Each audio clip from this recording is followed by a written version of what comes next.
Hello again, everyone! I am Dr. Kendo, and welcome to another Scribblenauts Unlimited Object Editor commentary, but this is returning to the Patreon Create episodes, meaning that somebody has donated in support of me and my Patreon for the last reward tier. This allows anybody who donates to that level of my Patreon to bypass the usual, most popular, most requested item system for the items that I make in this series, and they get to automatically have their request created! This month it was none other than elite member of Condopolis J.E. Sentry, who supported my Patreon reward tier at patreon.com/drkendo. JE today has asked for Aiden Pearce from Watch Dogs, but specifically using his Alone outfit and a few other stipulations for it. JE wanted a darker shade of black for Aiden's pants, and also for Aiden Pearce to have a straight face when we create him without the bandana covering his mouth. So let's do this. We started off with a Warlock as the source object. It's kind of gonna be, there's a few pieces of this that we need to make note of. You could use a Headless Horseman as the source object. Don't worry, you can give it a head later on. But the problem with that is that the jacket just doesn't go down far enough, and that's why I chose the Warlock. There are kind of some other source objects you could probably use for that with the torso and all that. Daredevil right now, we went with the back leg to be starting the legs on the pants here for Aiden Pearce. But again, the Warlock, you can notice the main thing that's gonna kind of throw this creation off, and it's the only, I guess, regret that I have, but I did sort of the lesser of all evils, I guess, when choosing this,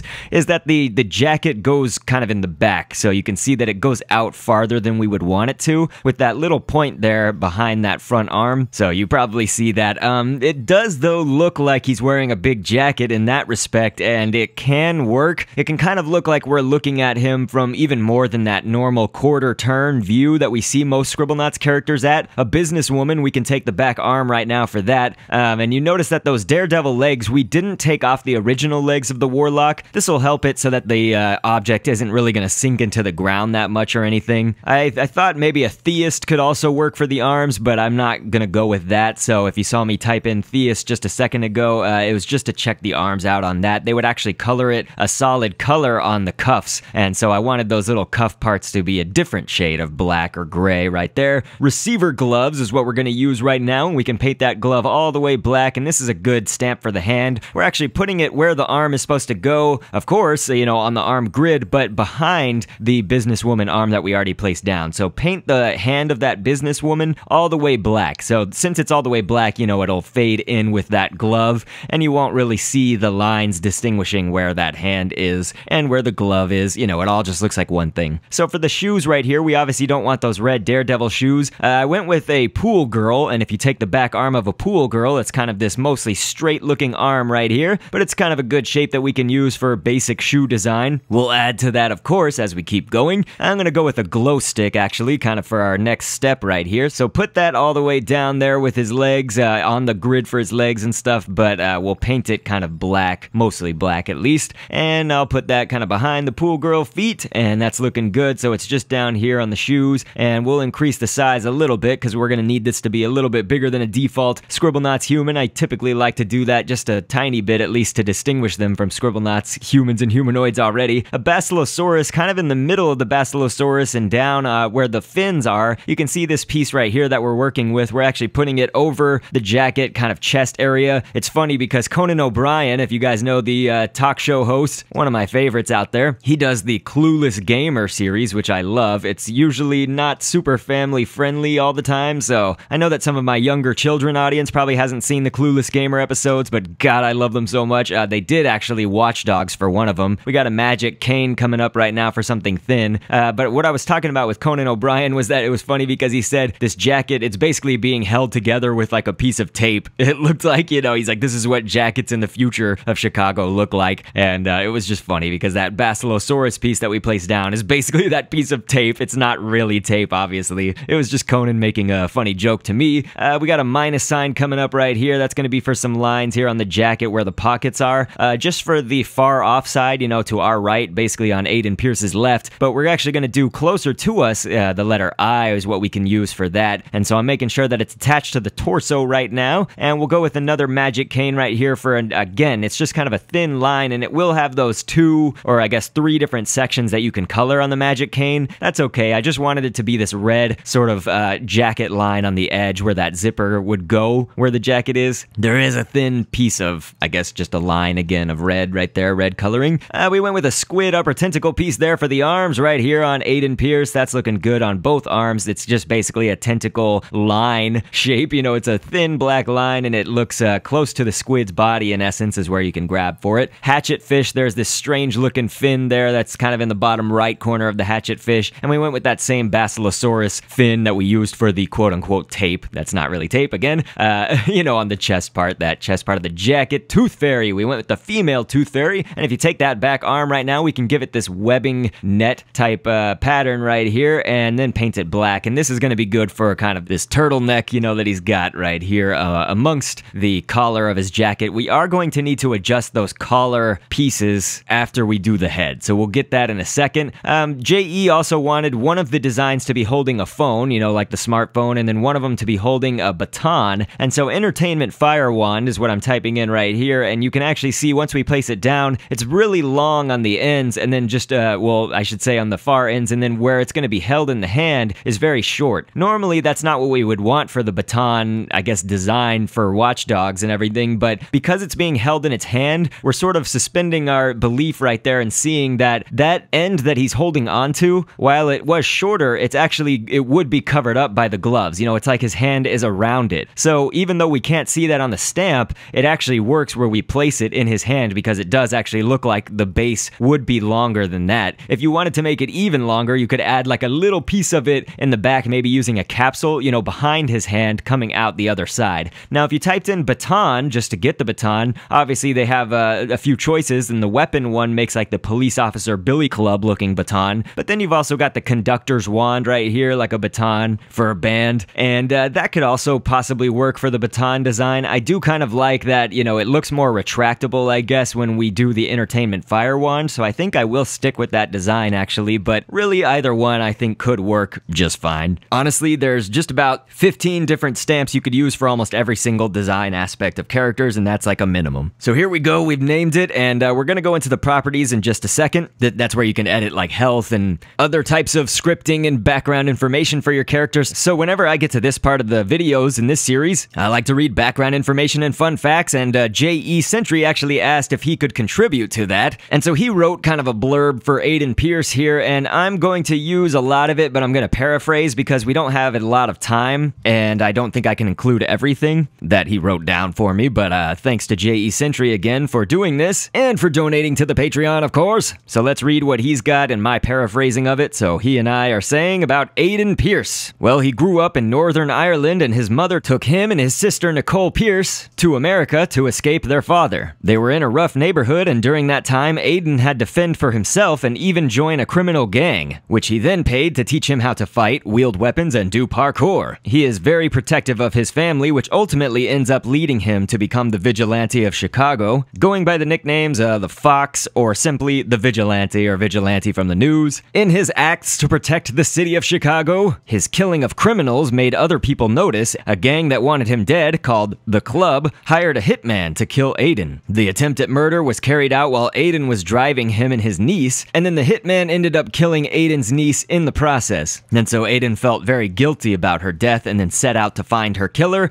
thus starting the game Watch Dogs. So we do have another design of Aiden Pearce, which mostly follows everything we did last time, but if you saw, I just typed in a kiwi and went with the fruit kiwi, and that's actually going to be used for the back of the phone. So it's like he's got the phone facing him, but we're just seeing the back side of it. So that's that there. And we'll start off with the head as the source object, but yes, we will have two Aiden Pearce creations. It's just the body or torso creation, you know, mostly looks the same, just with the exception of what he's carrying. You could even do those as separate objects. You know, you can make a separate phone, you can make a separate baton, and then have your character equip those when you put them onto the field or onto the map. Over the head, we got a golden egg and painted that the kind of flesh tone right here for Aiden's skin color. And then we got a bald cap coming up, and the bald cap will be for the start of his hat. And we are, of course, going to make the rim of the hat and everything. It would look very strange if we just left it as a bald cap. So we'll go with Yalara right here. And this little animal, we can grab its tail, and we'll rotate that down a little bit, and we're going to make this a lighter shade, or really like a dark gray, I guess. I was going to say a lighter shade of black, but it's like a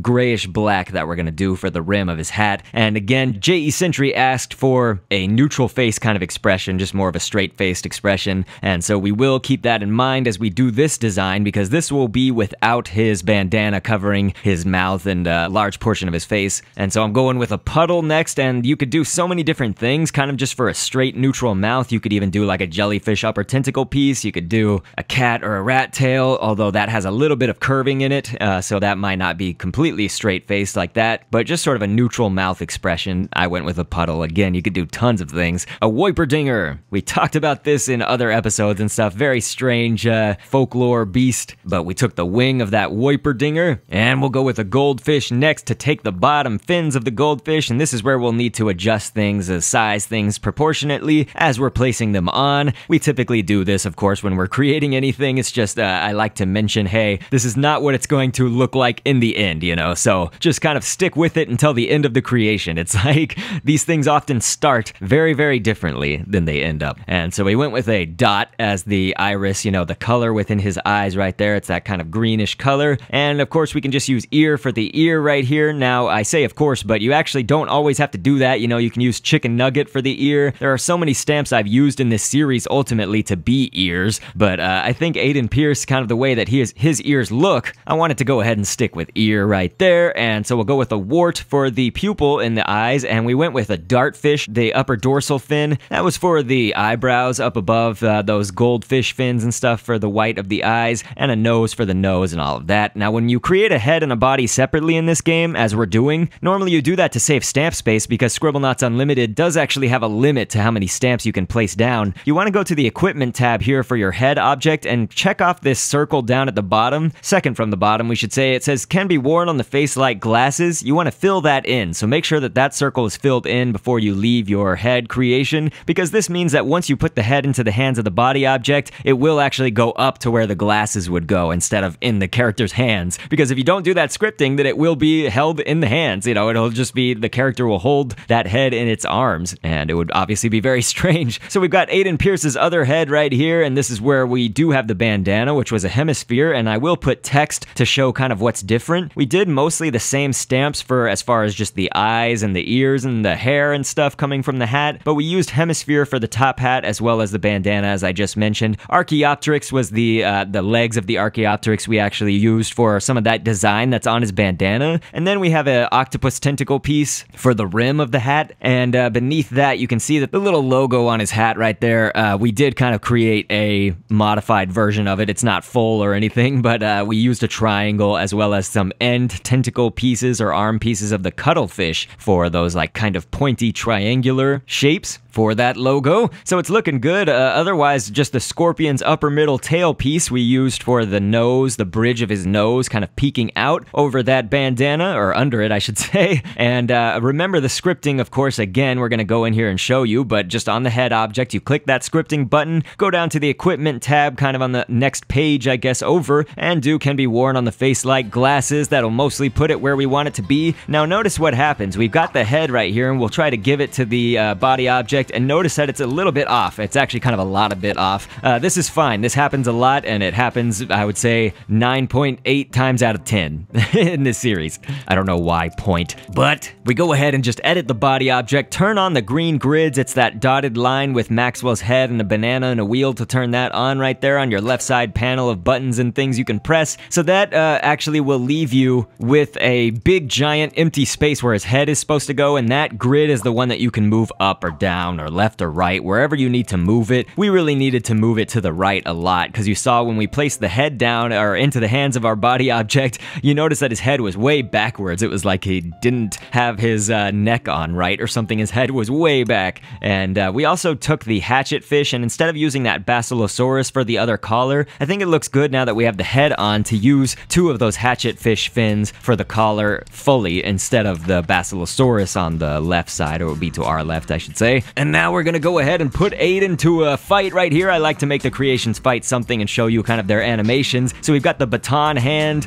with the bandana and stuff. That Aiden is just facing off against an angry man, an evil man right here. And I think that he will easily take him down. He's barely even taken one full heart of damage even. So yep, Aiden Pearce coming out on top there, as he should. You know, I kind of made it like you can hurt the civilians in the game and stuff like that. So I was just making it a typical battle against a civilian man, I guess. But we can also show know what it's like. We'll do a hostile thug. It did the female thug. I didn't know which one would show up, and so Aiden took it down. It was a gunfight, actually, and in the same respect, we gave Aiden a gun right here. You can give him any kind of gun that you want to equip to if you don't do like a baton of your own or some kind of projectile or weapon or basically whatever that he could carry. We got a cop. We'll make him try to fight a cop, but doing a hostile cop actually didn't work. We made our Aiden a hacker as the source object, you know, for what, or I should say what characters react to it as, not as the source object. That's an important distinction, but it looks like the cops actually don't fight off the hackers. It looked like it didn't want to fight it off, so we just made Aiden Pearce be angry. That's all good. And so again, let's all be sure to thank J.E. Sentry in the comments. I really appreciate him giving to my Patreon. He's been giving for basically, it's like nearly a year now, it seems like, and this is the kind of support that will keep me going on this YouTube channel, because I've mentioned in a lot of my commentaries lately, YouTube is a really hard place to grow, and quite frankly, it's just a thing that I can't survive on. And so really, to keep this running, I need the Patreon rewards and the donations from you guys and stuff. It's I can't do this by myself, basically. And that's another reason I'm moving a lot of stuff to Twitch as well. So until YouTube starts shaping up, let's just hope for the best. I've also got a kid on the way. My son is going to be born in October, so that's going to put a financial strain on things as well, and just a time strain. But I don't want to bore you guys with all of those details, so I will just go ahead and sign off by saying the usual. I'll catch you guys on the next vid, and thanks for viewing. All stand as one.